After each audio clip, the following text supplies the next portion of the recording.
This is the Boston Celtics newsfeed on CLNS Radio. Today is Thursday, April 6, 2017.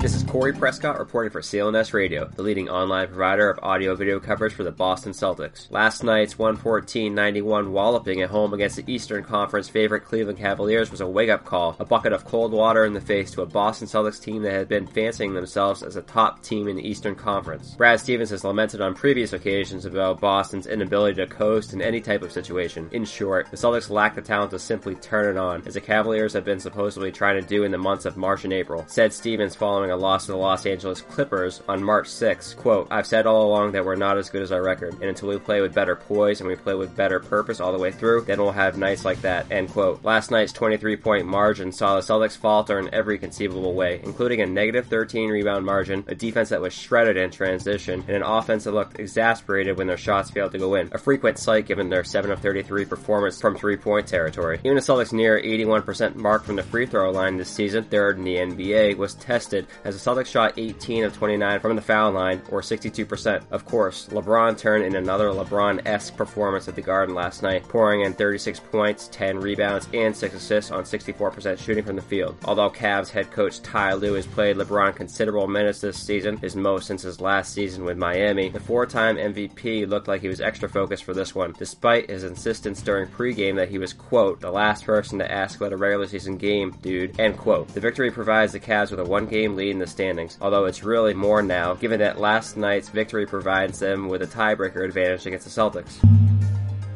The quick turnaround has typically been a strength of the Celtics under Stevens, particularly this season as they own a 10-6 record on back-to-backs and a 33-12 mark when given one day of rest. Ironically, the team owns a 4-9 record playing on 2 days rest, including last night's loss to Cleveland. Given the poor play from last night, coupled with the Celtics' ability to play better after some adversity, tonight's nationally televised game in Atlanta may do the team wonders. The Hawks come into tonight in a complete freefall. Losers of 12 of their last 17 games, including 2 to the Brooklyn Nets, the Hawks will be without Thabo Sefolosha, as well as game-time decisions for Kent Bazemore, Tim Hardaway Jr., Paul Millsap, and Malcolm Delaney. A 2017 All-Star, Millsap was able to play in Sunday's loss to Brooklyn, his first since March 16th after sustaining a knee injury. He is likely to go tonight for Atlanta, who is on the brink of falling out of the playoff picture after seemingly being around the 4th or 5th seed for nearly the entire season. Just a game and a half separates the Hawks from 9th place Indiana, and the road to 82 games doesn't get much easier after tonight. Following tonight's game against the Celtics, Atlanta plays a home-and-home with Cleveland and wraps up the season with a home game against Charlotte and an away bout at Indiana. 2 teams clawing for a playoff spot. For the Celtics, it's unknown whether Tyler Zeller, who missed last night's game against Cleveland due to family reasons, made the trip to Atlanta. All others, including Jay Crowder and Avery Bradley, appear set for action.